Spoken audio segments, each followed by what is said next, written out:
If I'm not mistaken, in a couple of days' time, you are going to talk about this customer experience. Can you share? It was not part of my question, but yes.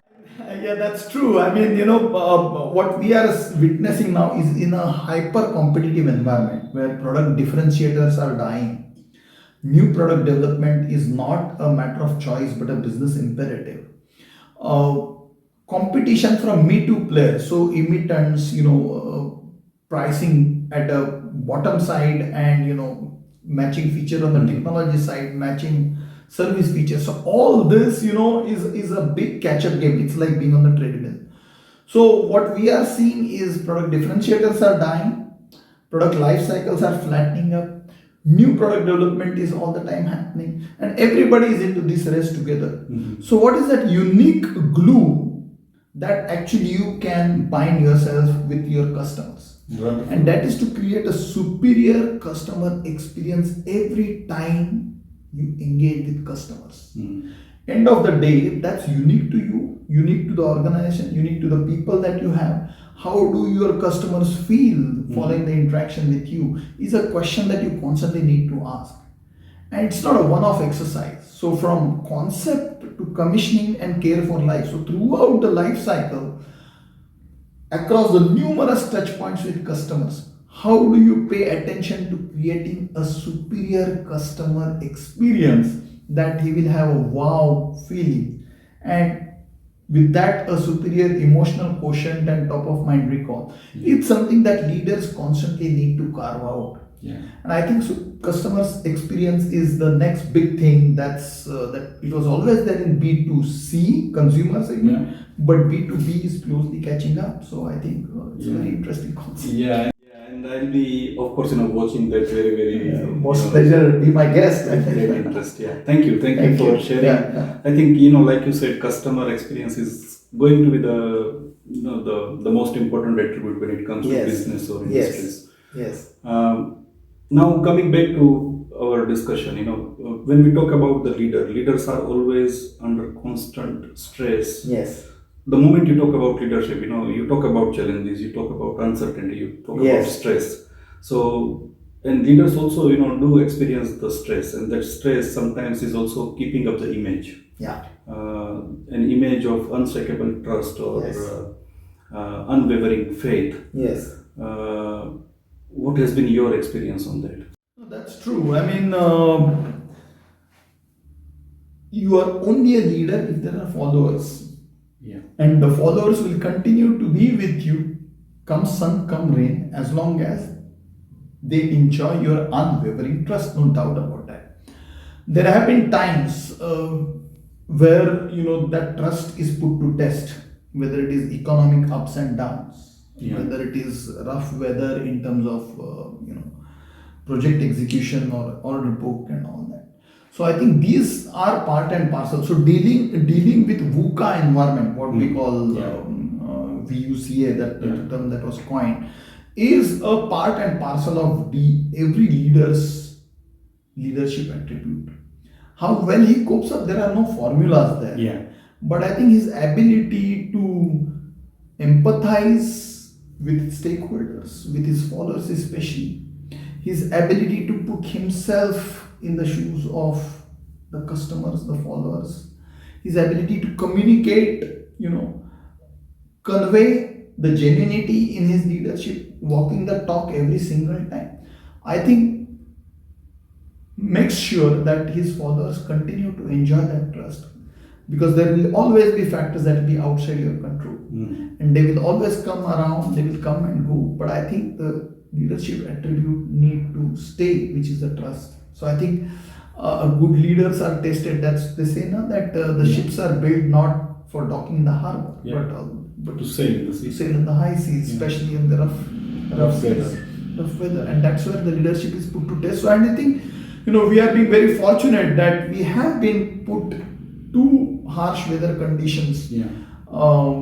Whether it is Y2K bubble, double depreciation, subprime lending crisis, or the COVID is the recent one where there has been huge economic turbulence, where there has been huge geopolitical upheavals where the leaders had to keep the faith and keep to maintain their temperament, composure, believe in long-term objectivity of organization, of the team, of the talent that they are nurturing.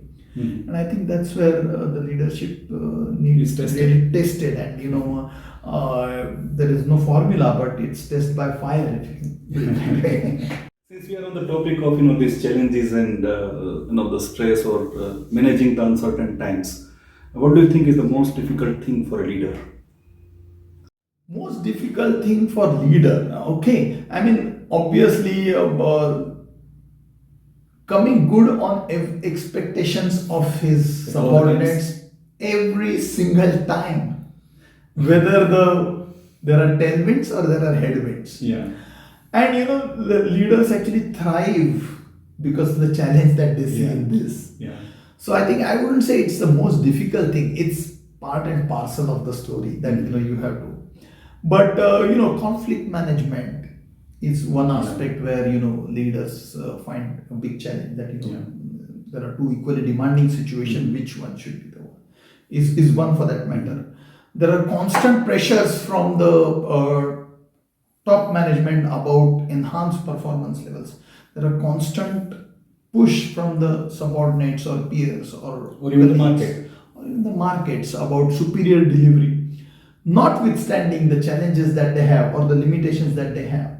So I think the leader's job is to navigate a path midst of this uncertainty, ambiguity. We call it a VUCA environment. That is a big challenge that leaders often face. Yeah.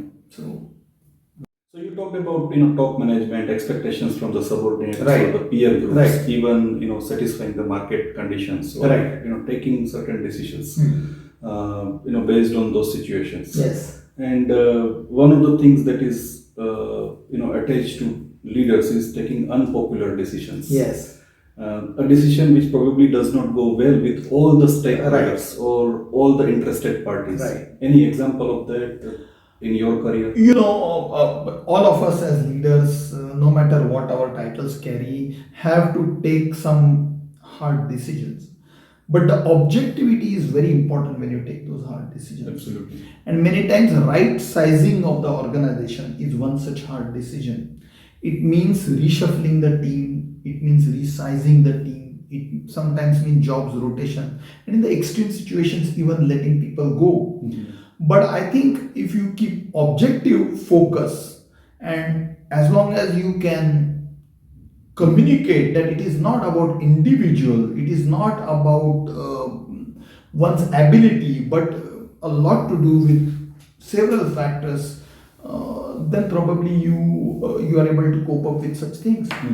Constantly keeping employees on the learning curve in terms of acquiring new skills, reskilling we call them, right, is one such thing, because after a certain time people have reluctance to go back to school, learn things by book, and actually unlearn and learn, as they say.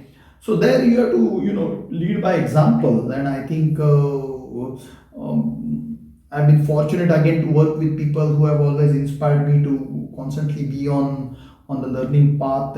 Most of my postgraduate education, whether it is my management or my doctorate program or some advanced courses that I have taken in specialized things like key account management in Switzerland or otherwise, have been while on the job. So constantly learning is, and people don't like to be pushed. Yeah. Particularly after beyond a time. So I think these are some of the things where you have to push people, and it's often some of the times appraisals meeting expectations of employees in terms of their growth, in terms of their pays, in terms of their promotions, is also there are expectations are skyrocketing, and then there are budget constraints, there are organizational constraints, there are market constraints.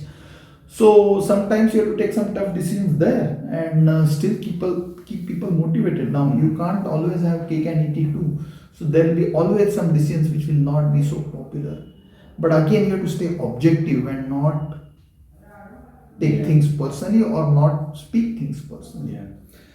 So managing uncertain situations, taking decisions, whether popular or unpopular decisions, these are anyway facets of leader. Another facet or the barometer, if you will, to measure the leadership is about their communication. Again, going back to my corporate career, I have seen leaders who have been really good when it comes to written communication, but not so good when it comes to verbal communication, or let's say even managing their body language, and vice versa as well. So, what do you think? When it comes to communication, what makes a leader a complete leader from the communication aspect? Communication has become a hygiene factor in leadership. Yeah. It doesn't matter it's a written communication or a oral communication or it's a presentation or it's even a video recorded interview Yeah. like this. You're constantly at a scrutiny. So one of the thing about leadership is you're constantly being Yeah. put to test. You're constantly being measured. And How also under effective- magnifying glass. also under magnifying glass, and in my role I deal with media a lot, I Yeah. deal with investor relations a lot, I deal with obviously customers a lot, and over a period you develop a credibility about yourself, about what you say you deliver. So you have to watch your words. So I think you have to be good with communication, there is no doubt. And more often than not today, the communication has become in multilingual form because the customers are global. Yeah. So you have to make sure that you have the right tools, right translators, right support system by your side. You have to communicate affably, which means people need to feel what you intend is what you communicate. Yeah. It cannot be just a politically correct talk. So I think communication is a hallmark of a great leader, and we see that all the time, whether it is our political leaders, whether it is top of the line business leaders or social leaders. It's often said, no, the leader is the one who rekindles hopes and aspirations of followers. Yeah. And he can rekindle that only if he makes a heart-to-heart connection. Yeah. So I think leading people affably, I think that was a line famously talked about J.R.D. Tata, and which is so true. Yeah. So communication has to be a complete and wholesome. There's no Right. doubt about that. I think emotional intelligence or a people quotient has always been underplayed earlier times. But today, with the advent of modern communication facilities where we are engaging on camera, whether no matter where you are sitting, I think it has become unprecedentedly important that you communicate with emotions with depth.